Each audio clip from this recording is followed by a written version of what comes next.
जय जय शंकरा शंकर महाप्रियमा हर हर शंकरा शंकर महाप्रियमा जय जय शंकरा शंकर महाप्रियमा जय जय शंकरा हर शंकरा जय जय शंकरा वो गुरुभ्यो नमः नमस्ते सुगुरुनाथम कांची पीठम सुरभजितम दिव्यज्ञानमयं कांचीं जगदं वसते पारगणचिन्तं जानदं शांतिरूपिणं श्री चंद्रशेखर गुरुं प्रणमामदाम கலியுகதேவம் காஞ்சிமானி யூடியூப் சேனல் பிரத்யேகமாக நமது மகாபீரோட பக்தர்களுக்கு ஏற்பட்டு கொண்டிருக்கும் அனுபவங்களை ஒவ்வொரு ஒரு அனுபவம் இதுக்கு ஒரு தலைப்பு. நீங்கள் அனுபவத்தோட தலைப்பு, நீ கங்கா காவேரியை பார்த்தது கூட இல்லையா?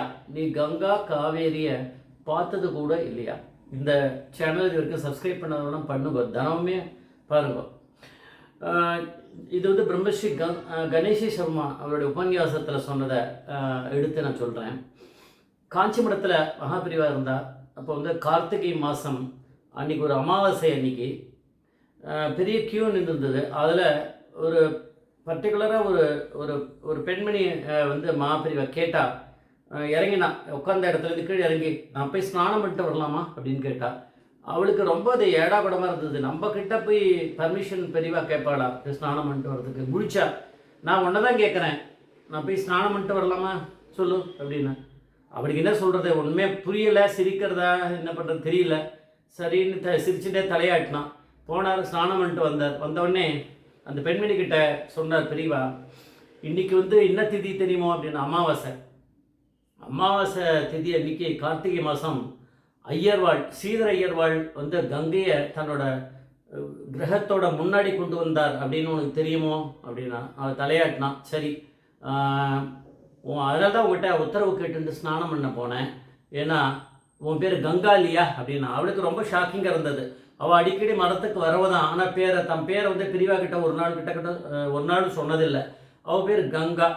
இப்போ என்ன சொன்னால், சரி நீ இதுக்கு இப்படி சொல்கிறியே, பக்தியில் வேதாங்கிறவளை யாரும் மிஞ்ச முடியாது அப்படின்னாரு பெரியவா. ஆளுக்கு அவள் ஒன்றும் சொல்ல முடியல, அவளுக்கு இருக்க பக்தி மாதிரி யாருக்குமே இருக்காது அப்படின்னாரு. அப்புறம் கையில் பிரசாதத்தை கொடுத்து அனுப்பிச்சிட்டார்.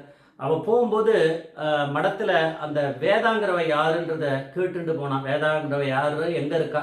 அவள் சொன்ன ட்ரிப்ளிகேண்டில் ஏதோ ஒரு இடத்த சொல்லி, அட்ரஸ் கொடுக்கலனாலும் இந்த இடத்துக்கு போனால் இங்கே இருப்பா இந்த இடம் அப்படின்னு மடத்துலேருந்து கேட்டுண்டா. ஏன்னா அப்படி எல்லாருக்கும் தெரிஞ்சுவாப்பில் இருக்குது இந்த வேதாவோட இது வந்து அட்ரஸ் வந்து கிட்டத்தட்ட என்னன்றது லேண்ட்மார்க் வாங்கிட்டு அவள் கிளம்பி அந்த கங்கா போயிட்டே இருந்தபோது வழியில் அவளுடைய ஒரு ஸ்கூல் ஃப்ரெண்டு, பழைய அவளுடைய கிளாஸ்மேட்டை பார்த்தா.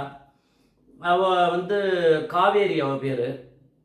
அவளை பார்த்த உடனே அவங்க ரெண்டு பேரும் வந்து அவள் வந்து கூர்க் அப்படிங்கிற அந்த கர்நாடகாவில் அந்த இடத்துல சேர்ந்தவள். ஏதோ அது வழியில் பார்த்துருக்கா.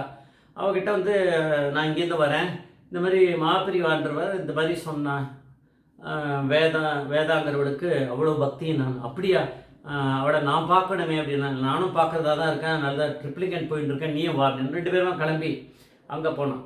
இதுக்கு முன்னாடி நடந்த ஃப்ளாஷ்பேக்கை பார்த்தா தான் நம்மளுக்கு இது என்னன்னு புரியும். அந்த இவ வந்து வேதாங்கிறவ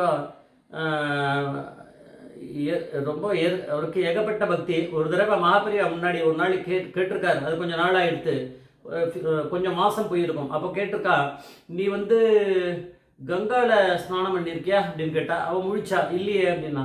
சரி, காவேரியிலையாவது பண்ணியிருக்கியா அப்படின்னா. இல்லை அப்படின்னா. சரி, நீ கங்கா காவேரியை பார்த்தது கூட இல்லையா அப்படின்னா. இல்லை அப்படின்னு தலையாட்டினான். சரி, நான் கங்காவும் காவேரியும் ரெண்டுத்தையுமே உன் வீட்டுக்கு அனுப்புகிறேன் அப்படின்னா. அவள் முழிச்சுட்டே போயிட்டா. அது எப்பயோ நடந்தது. இப்போது ரெண்டு பேரும் வந்தா வேதா வீட்டுக்கு வந்துட்டு அவள் இன்ட்ரடியூஸ் பண்ணிட்டா. இந்த மாதிரி நாங்கள் வரோம், என் பேர் கங்கா அப்படின்னா. அவள் பேர் வந்து காவேரி அப்படின்னா.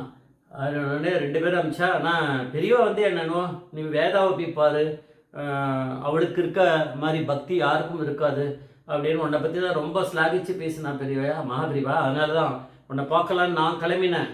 மடத்தில் வந்து உன்னோட இது கேட்டேன், அட்ரஸ் தெரியாது, ஆனால் எந்த இடம்னு சொன்னால் லேண்ட்மார்க்கு ட்ரிப்ளிகேனில் இந்த இடத்துல இருக்குதுன்னு. அதை வச்சுட்டு வரும்போது என் ஃப்ரெண்டு இவோ பேர் காவேரி, இவோ வந்து கன்னட பாஷை பேசுவோம். இவளுக்கு நல்ல பக்தி உண்டு. அதனால் இவளையும் கூட்டிகிட்டு ரெண்டு பேருமா வந்தோம் கங்கா காவேரி. அப்போது உடனே தான் அவளுக்கு ஒன்றும் புரியல அவளுக்கு. பண்ணிட்டு சரின்ட்டு 2 பேருக்கும் ஏதோ அவள் கொஞ்சம் ரெஃப்ரெஷ்மெண்ட் ஏதோ பண்ண கொடுத்தா, வெத்தலை கொடுத்தா கிளம்பி போயிட்டான். அதுக்கப்புறம் அந்த வேதாங்கிறவோ மடத்துக்கு வந்தா. பெரியவா வந்து இந்த மாதிரி விளையாட்டு நிறைய பண்ணுவார். அந்த வேதாங்கிற மடத்துக்கு வந்து மகாபெரியோட தரிசனம் பண்ண வந்தபோது பெரியவா சொன்னா, சரி நான் முன்னாடி ஒன்று சொன்னேன்னு உனக்கு ஞாபகம் இருக்கோ அப்படின்னு கேட்டார். அவளுக்கே மறந்து போயிடுத்து.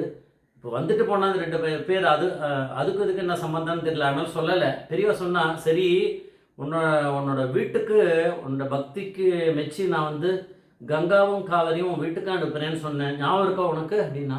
அவளுக்கு ஸ்ட்ரைக்காச்சு. ஆமாம் அப்படின்னா. அதான் வந்தாளாவா கங்கையும் காவேரியும் வீட்டுக்கு வந்துதா அப்படின்னு. அப்போ தான் அவளுக்கு ஸ்ட்ரைக்காச்சு.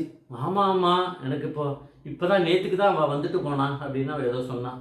அப்போ பெரியவா சிரிச்சுட்டானான். அதனால் கங்கா காவேரி 2ஐயும் வீட்டுக்கு அனுப்புகிறேன், வந்தாளா அம்சம் வந்தாளா அப்படின்னு பெரியவா சொல்கிறான்னா. பெரியவாளுக்கு எப்படி தெரியும்?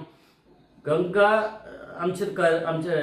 கங்காவுக்கு வந்து வேதாவை பற்றியான பக்தி சொல்லியிருக்கார். ஆனால் அவள் வந்து இவளை போய் பாப்பாளான்றது பெரியவாளுக்கு தெரியாது. பெரியவா பரமேஸ்வரன் அந்த புத்தியை கொடுத்துருக்கார். அதெல்லாம் நம்மளுக்கு புரியாத விஷயம். போகிற வழியில் காவேரி வருவாளா அப்படின்னா பரமேஸ்வரன் உடைய லீலை. ஆனால் அவரும் வந்திருக்கார்.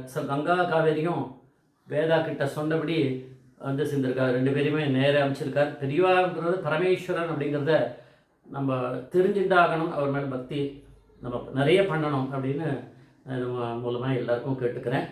நம்மளுக்கும் பக்தி வரணும். ஜெய் ஜெய்சங்கர் ஹரிசங்கர் மகாபிரேவ பாதமே சரணம், மகாபிரேவ பாதமே சரணம்.